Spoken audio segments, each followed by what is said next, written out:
everybody, welcome to Feely's 5 Acres. This is episode 13. What I'm going to be doing in this episode is making another live edge platform table slab. This one's going in my bathroom, if all goes well. This one will sit, it will be a platform for a pedestal sink. So I just finished like 50% of the rebuild on a bathroom, a redesign in the bathroom. Stripping wallpaper, repainting, putting in wainscoting. And the sink that's there is a standard white sink with chrome supports. Doesn't go with the whole bathroom. So I'm going to do some live edge. I think it'll make a nice demo piece for the website when we open up for sales. So we will be selling slabs, finished products. Another item I'm going to work on, and maybe in the next episode, is just a simple shelf that you can see here. It's just a simple shelf with quarter round molding on the top and quarter round molding on the bottom. This little shelf will have a pole below it for a towel rack. We're just going to make that kind of rustic looking out of steel pipe, out of black pipe. So we'll do that as well, and hope you stick with us. So I've marked off the first cut is going to be cutting the length down to fit inside the bathroom area. So I'm giving it an extra 2 inches because there's a little bit of splitting on the far end. I'll show you guys that in a second. And I'm going to exclude this knot, although this is pretty cool and would look nice filled. It also would be kind of off to the right of the sink area, and I don't think it would be symmetrical. So, and I'm going to try to keep the bark. I know a lot of times, a lot of people will suggest you don't keep the bark, that eventually it may flake off. It's got a different moisture content. But I'm hopeful that if I epoxy it down, I dry it thoroughly and then epoxy it down well, that it should stay on. But we'll see as we do the sanding step if any of it starts to chip and flake off. But this piece right here, this is very thick bark, and it seems to be well adhered. I do see some kind of powder mold, so we'll address that as well, just through sanding it down and drying it further indoors. I'm not sure if I can get through this whole piece slab in one cut. It's a bit thicker than my blade, but I will at least score a deep line. And I'm going to come out the end where the bark is very slowly. And hopefully that keeps it from chipping.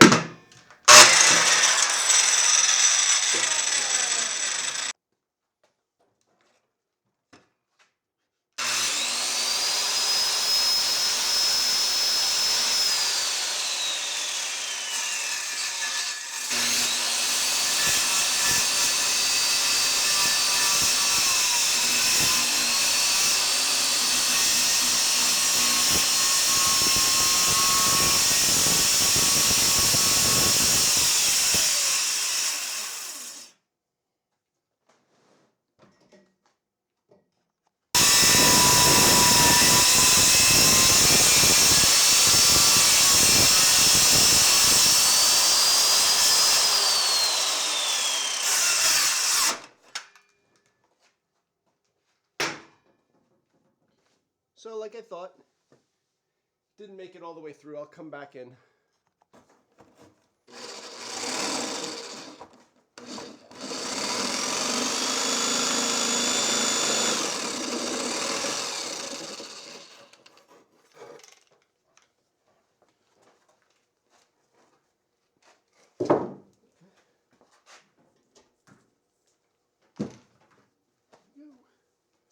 The cut wandered a little bit, so we'll have to tighten it up. Piece.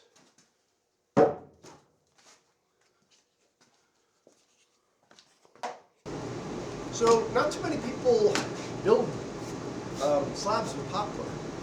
I've looked around, I don't see many people doing it. I'm sure there are reasons that I don't care about. It's a beautiful piece of wood. It's got purples, it's got yellows, and I'm sure when it takes a stain, that's all going to pop really nicely.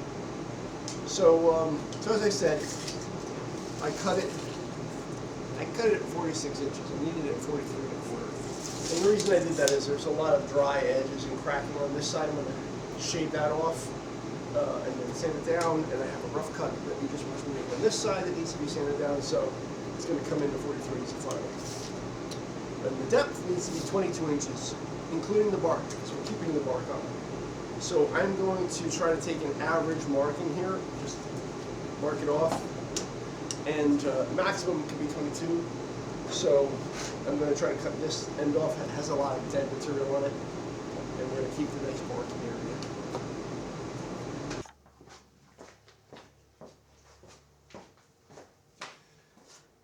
So guys, this is a piece of poplar. This is a big tree that came down in the yard. We cut it down over the summer, so it's been sitting out in in my woodshed for the entire season, the winter season, and it's down to about 14% right now. So most people would put it in a kiln. We don't have a kiln. I'm ready to build. I'm not going to wait any further. It may do some cracking. I think that's just fine. It's also a really beautiful piece. We have a lot of beautiful poplar here. It has reddish purples. It has that nice bar of white, and it has some little, you can see it, well, probably when we stain it, you'll see this stuff pop. Purple streaks, yellow or gold. And the only downside is on this end, there's dead material. So I'm going to try to keep the bark. And the maximum depth I can go is 22 inches. So I'm going to cut, including the bark, I'm going to make an average marking of about 22 inches. Doesn't have to be exact. It's my sink. So we're going to see what we can salvage of the material. I'm going to shoot for 22. If it has to be 21 because of dead material, so be it. But first we're just going to make some markings and see how much I have to work with here. Okay. And I'm kind of going to the longest pieces of bark. And making an average mark. I see that it sweeps back in, which is actually really cool. So maybe from there, right, to 22 would be to here. 22 would be to here.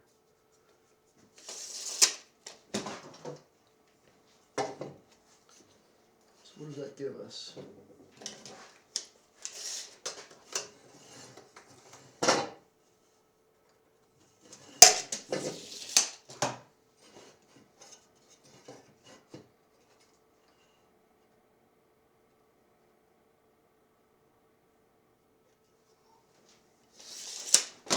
I like it. So I've determined where I like it. I feel there's a little bow in the wood. I'm going to mark it here.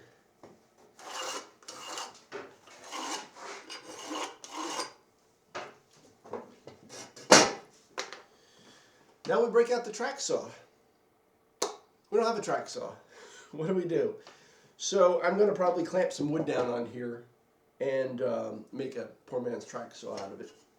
Just as a guide.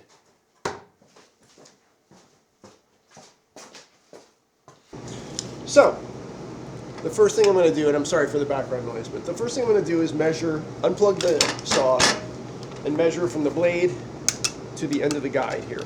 Because I'm going to be pressing the end of the guide up against my level. I'm going to use my level as a track saw. So from the outside of my blade, the further side of my blade, to here is 1 1/8. Depends on the blade. Almost 1 1/4 inches. We'll call it 1 1/4 inches. 1 1/4 inches gives me a little more room to sand. So 1 1/4 inches. At 1 1/4 inches, I'm going to mark back from my drawn line 1 1/4 inches. And marking.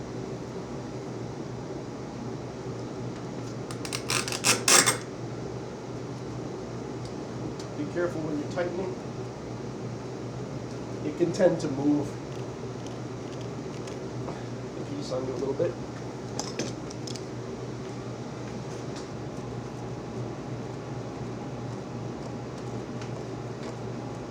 Okay, we've got a nice mark to saw off of now.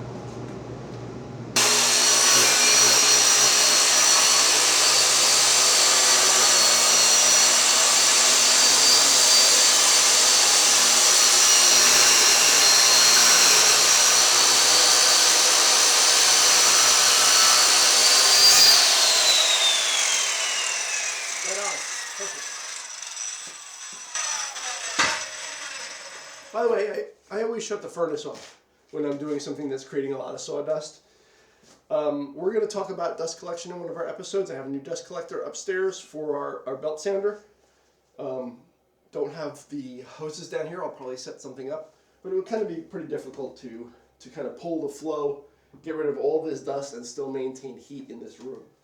And I don't want to pull a bunch of dust up into the furnace, so I shut the furnace off while I'm cutting or while I'm doing anything that's creating a lot of dust so I don't clog my filter. So that cut went well. I'm not going to repeat the same mistake I made last time where I used the Sawzall to finish the cut because it gave me a little wander, and I need this to be flat, dead flat. So I'm going to flip, measure, and cut.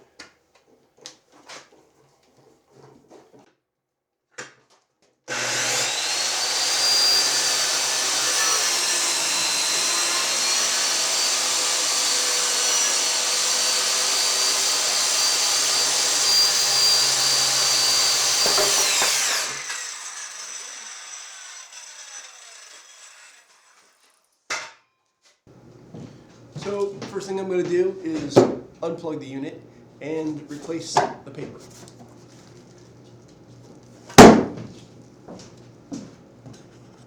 So doing a belt change isn't that hard. The first thing you want to do is unplug. We've now done.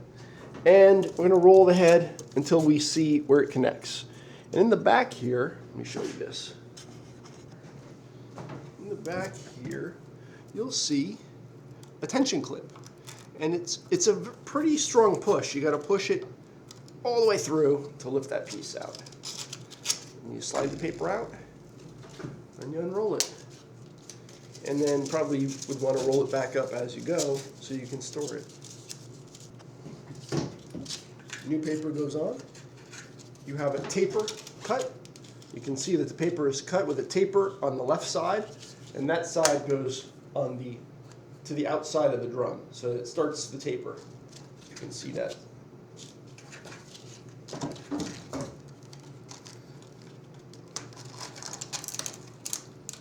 Force it in as deep as you can and straighten it out with your fingers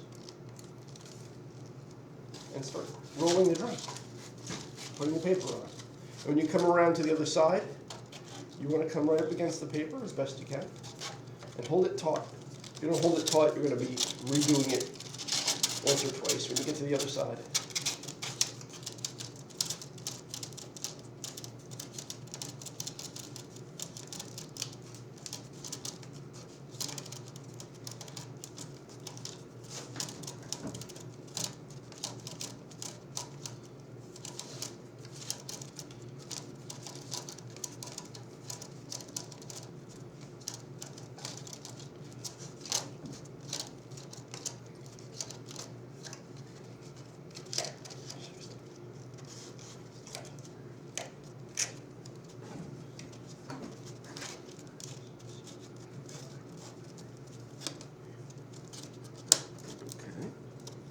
And now we clamp it in. Bend the piece around, shove it in deep, and make sure that it bites. And that is really important. If it doesn't bite, when you turn the drum on, it's going to come loose and rip to pieces, and you'll be out a piece of, oops, you'll be out a piece. That's okay. So I'm making sure that it's definitely in that clip system. It's coming through from the back side. I can see a little of it there, and it's gripped tightly. And that's it. Put away your old piece, and you're good to go.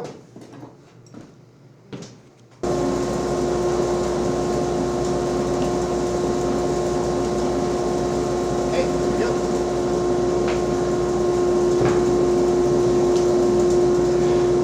Now what you want to do when you're feeding your stock in is you want it, well, for one thing, you want it to be the right height. So you want to set it the height.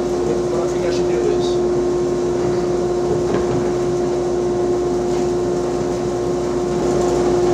so when you're feeding your stock in, what you want to do is you want it to be the right height so that the drum doesn't dig deep. It just takes a little skim off the top surface. So you want to make sure you're set up at the right height. You also want the piece to go in as level as possible and to stay level throughout its travel. You can do that by hand. I have this nice stock roller piece, which is wonderful on the stand. Just a cool stand roller. And I love that. I've leveled that up on the floor here.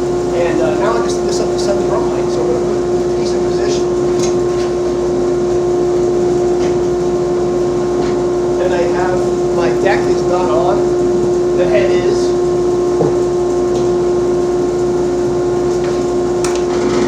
Actually, we'll leave it on while we do this.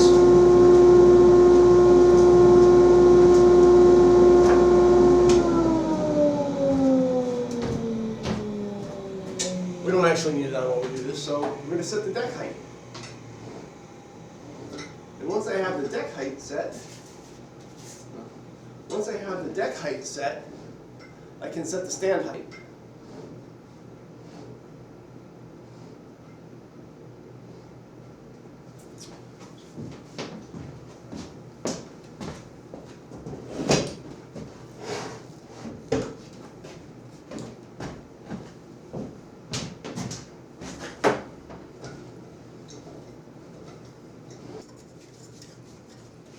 Pretty easy.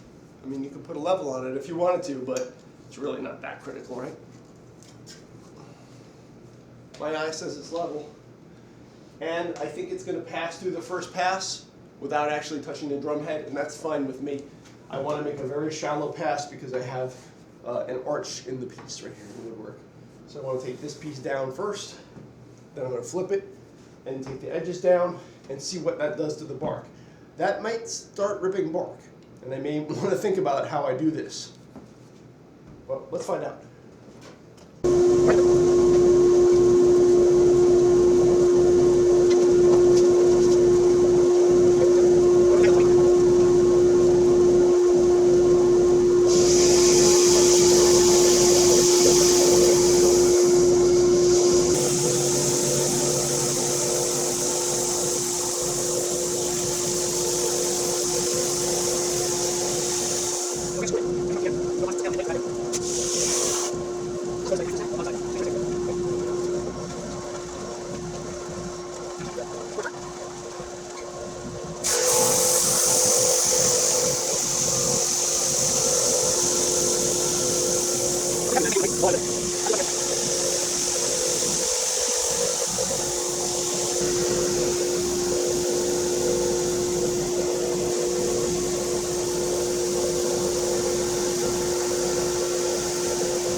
All right, we're done with the belt sander, or the drum sander. So let's see how it looks.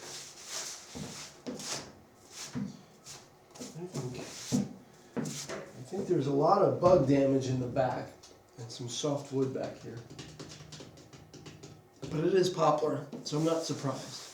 I still think it's a beautiful piece with these purple tones in it, and I love little flary colors you get here on the bark. Really hoping this bark stays. We're gonna see what we can do. We're gonna soak some epoxy in, but first I'm gonna hand sand. So next step, I'm gonna soak some epoxy into the grains of the wood. I'm using MAS epoxy, mass epoxy. It's a 2-to-1 ratio epoxy. It's actually meant for boats, but woodworking is definitely one of the possibilities. Got a stirrer, got an applicator, and this is 2-to-1, which I've pre-measured. 2-to-1. This is a medium viscosity. It's not a penetrating epoxy. It should be a penetrating epoxy for this use. This is what I have. So I'm going to go with what I have rather than wait a month for delivery.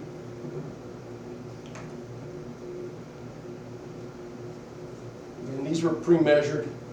2 parts resin to 1 part hardener. And I'm going to mix them up, make a mess.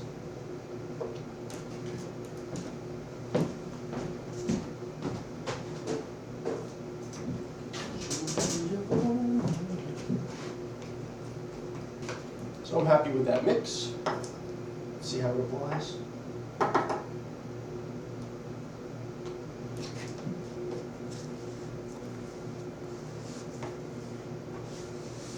Oh, that was really pretty already.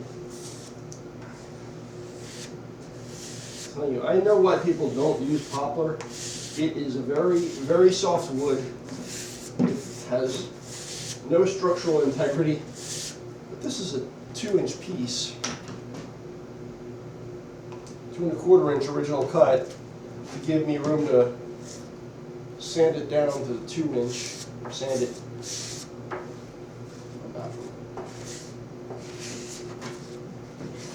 That is beautiful. Look at that.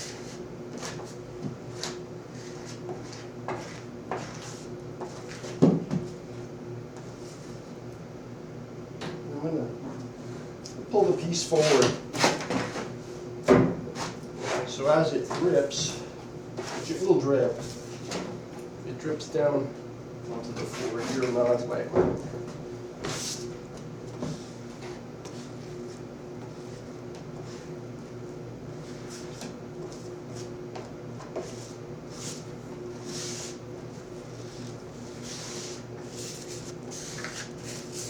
That is really beautiful wood. Just hope it stays this way.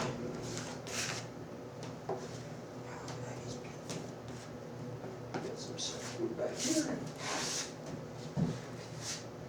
This is the same epoxy I've used to rebuild a boat that sank during Hurricane Sandy. I've had this in storage since I rebuilt that boat.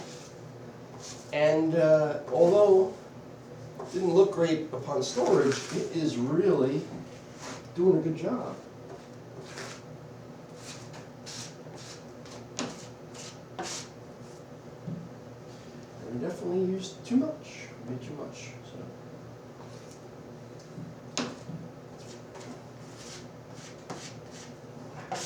So that is really impressive. Really impressive.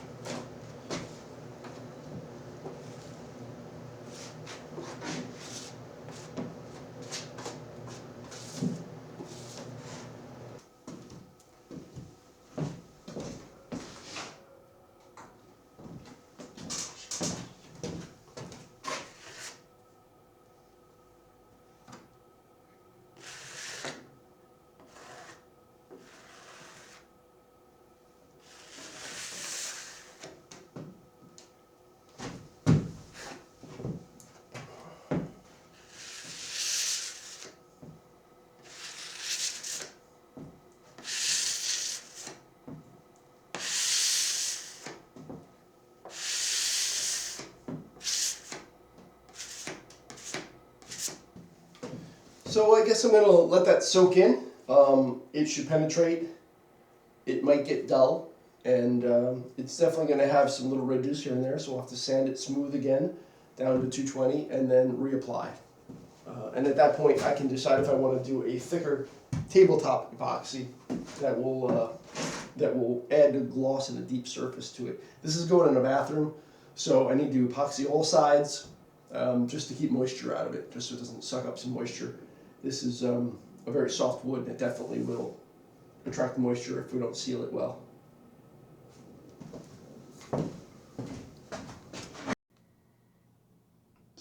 So here's the finished sink. So, I don't know, it looks pretty good. Needs a cleaning, but it's up, and it looks good.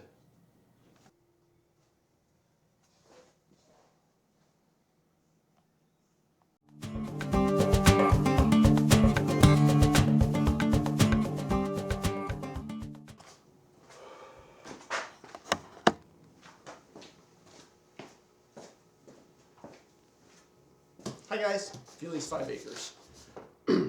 Hi guys, welcome to Feely's 5 Acres. Real quick, simple project. You guys could do this at home very easily. If I can do it, you can do it. Took some scrap. In my case, this is scrap 1x6 pieces of shelving that we tore down from our basement when we first moved in. I saved them. They had a really interesting patina, let's call it. They were filthy. But I sanded them down, and then I basically just assembled a little, basically a box, right? And also used quarter round molding in the front and underneath just to hold things from sliding off. And this is going to be a little shelf for our bathroom that we're just remodeling. And on the bottom, I'm going to put a towel rack. So we'll have a little rustic. The whole bathroom is a little rustic. So in keeping with that, the towel rack should be rustic. So we're just going to use some black pipe. This is 1/2-inch threaded black pipe. Pick whatever size you like. And 90-degree elbows, 1/2-inch threaded elbows. Some 2-inch nipples or 3-inch, whatever whatever works better for you for your towels. If you have very thick towels, you might want a longer distance. And it's real simple, man. You just thread these together. You can hand tighten them. You don't have to even use tools really. Just crank them on hand tight, and then you use a floor flange, 2 floor flanges. Screw them on.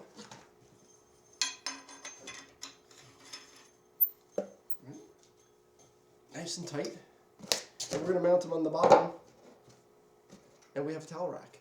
I'm also going to paint these because they came with different white paint markings on them. I guess the sizes were written on them in paint, and they're different types of steel. So I'm going to paint them to have a universal look. I have this nice hammered copper paint. And really just by eye, I'm just going to line these up and screw them in. There's really nothing to this. You guys can do this at home.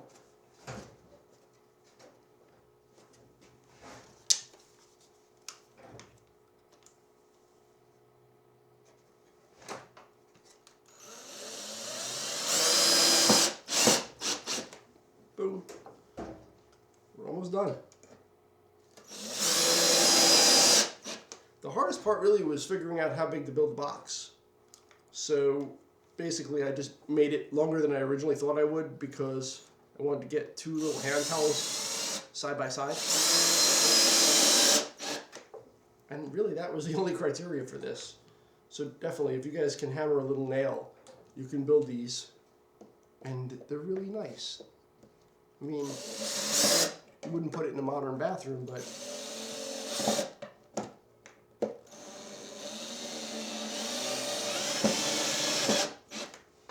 there you go.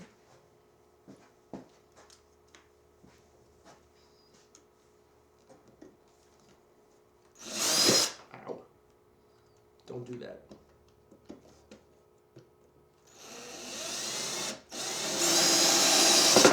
These are also used screws, so some of the heads are a little stripped. I'm having trouble with that. But it's better than buying new, right?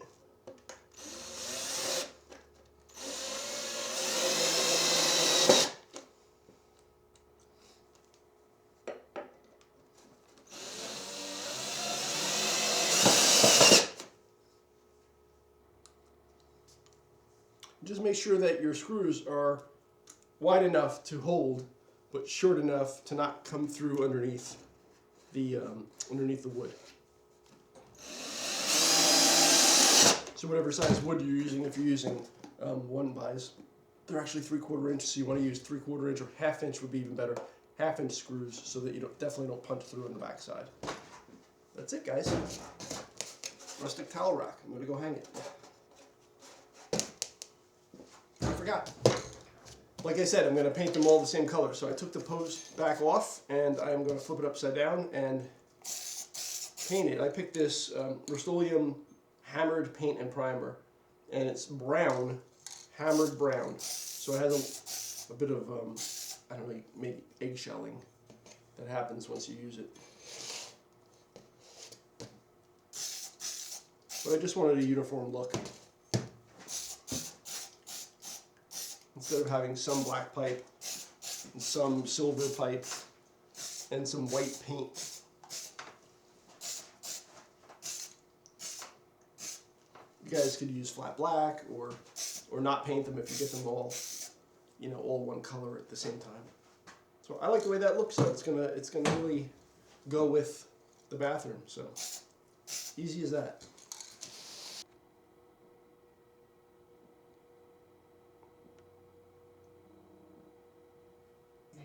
I'm not going to throw it away because Vic can't keep it in his pants. So we also checked out your alibi. You said that you were at the convention. And the towel rack finished in place.